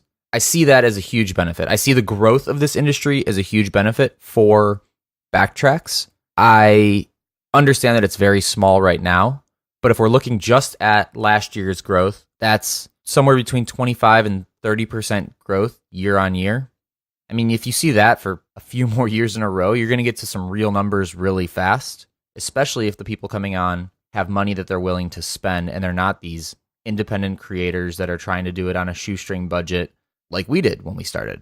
So I like the growth of the space. I'm very bullish on podcasting in general. I'm always wary that Spotify and to a lesser extent Apple, I'm really not as worried about Apple, but Spotify and the other potential competitors that are bigger can roll something out like this. What I like as a competitive advantage is that this works in between platforms and kind of feels like a third party. So you don't feel like you're ever being cheated on your data by seeing Spotify's numbers as elevated above Apple's numbers or something like that, right? There is no bias in the numbers. It's just across all of the platforms. I think that there is a huge opportunity here because of the fragmentation of podcasts, and I think that will consolidate. I've talked a lot about the market here because I think that is my biggest takeaway, is that this space is underdeveloped but critical in the professionalization of podcasting. Yeah, I'm trying to avoid putting in any of my own bias because I love the product. I really like the team. I like the business itself. I think it's all going to come down to fund dynamics and whether or not this makes sense for any individual investor to put money into. I think this will be a highly successful, highly profitable business. Yeah, I think that's awesome. As far as investment, it just depends on the investor. I can tell you that 6 to 18 months from now, I'm looking for really just growth in new accounts, how quickly they're pulling on new growth, and the retention of those accounts. Jonathan mentioned that his personal KPIs are numbers of demos, numbers of leads, amount of organic traffic, likes to see that they don't have a refer, likes to see that it's direct traffic. I think that's all kind of leading indicators of revenue and number of contracts sold. So I'm looking at revenue. Here I am. We're always looking at revenue. Hot take. Jay. We're always looking at revenue. I think in 6 to 18 months, I want to see the Backtracks name getting more play. For example, I didn't know about Backtracks until we got introduced to them, and I would consider myself at least moderately educated in the podcast space. I read almost everything on podcasting that comes out on Medium. I'm learning about the market constantly. Whenever a VC puts out like a note on podcasting or how they think about investing in podcasting, I'm reading it most likely. And it's odd to me that I haven't heard more buzz about Backtracks. And maybe that's just what a exponential curve looks like early on. But in 6 to 18 months, I'd like to see that name getting tossed around Twitter a little bit. I'd like to see this idea of data analytics, whenever it's discussed, bringing up the Backtracks name, because I think that's my version of Jonathan's KPI of direct referrals to his website. My version of that is who's talking about it on social and who's talking about it in the articles they're writing. So I want to see more of that because I think that'll translate very quickly into what you want to see in 6 to 18 months. All right, guys, we'd love to hear your thoughts here. Let us know what you think about Backtracks, what you think about this opportunity, what you think about the future of podcasting. You can tweet at us at UpsideFM or email us hello@upside.fm. We'll talk to you next week. That's all for this week. Thanks for listening. We'd love to hear your thoughts on today's guest, so shoot us an email at hello@upside.fm or find us on Twitter at UpsideFM. We'll be back here next week at the same time talking to another founder in our quest to find upside outside of Silicon Valley. If you or someone you know would make a good guest for our show, please email us or find us on Twitter and let us know. And if you love our show, please leave us a review on iTunes. That goes a long way in helping us spread the word and continue to help bring high-quality guests to the show. Eric and I decided there were a couple things we wanted to share with you at the end of the podcast, and so here we go. Eric Hornung and Jay Klaus are the founding parties of the Upside podcast. At the time of this recording, we do not own equity or other financial interest in the companies which appear on this show. All opinions expressed by podcast participants are solely their own opinion and do not reflect the opinions of Duff & Phelps LLC and its affiliates, Unreal Collective LLC and its affiliates, or any entity which employ us. This podcast is for informational purposes only and should not be relied upon as a basis for investment decisions. We have not considered your specific financial situation nor provided any investment advice on this show. Thanks for listening, and we'll talk to you next week. Never mind. Bro, that can't be matched. I'm lighting it on fire. Used to run Victor rhyming about the timing, yeah, that's what they say. Well, I'ma keep on rhyming, find a way and get it on the bay. A lot of people benchmark themselves against these averages that are published online. I want to do like a little round of fact or fiction based on your understanding of what exists. Average trailing 30-day downloads across all podcasts is 141. False. Is it higher or lower? Higher. How much higher? Depends on the subset of the customers. I would say 60% higher than that. Okay. Top 10% downloads trailing 30 days is about somewhere between 3,000 and 3,600. True or false? For an individual podcast? For an individual podcast. Depends on the size. If you have more than 50,000 downloads in a given month, you're in the top 1% of all podcasters still to this day. That's false. Okay. And the average percentage a person makes it through a podcast is 40%. It's true. Okay. And that's for a 43-minute episode. 48 minute and 13 second, I think. Okay. Good. That one was surprisingly on the mark. Any other surprising facts that you found? Yeah, there's a few surprising facts. People listen on websites more often than is publicized by essentially the people that don't have the incentive to say that. So that's our second biggest channel. Yep. When you get a number and it's from a podcast app, I think people need to remember to question where the research comes from. So if you have a podcast and you don't have a website, you should maybe have a website because it's a bigger channel than people realize at first. That's surprising, and that a lot of traffic can be driven through newsletters. We have customers that most of their traffic flow is not from social, not from searching, not from directly the podcatchers, but they send an email and people check out the podcast there. Those are surprising. And then how diverse a podcast audience can be in terms of geographic location. So I think people, when they see that, they truly realize it's a global phenomenon. And even if you think you're just starting out, you'll see someone in Sri Lanka listening to your podcast and the data.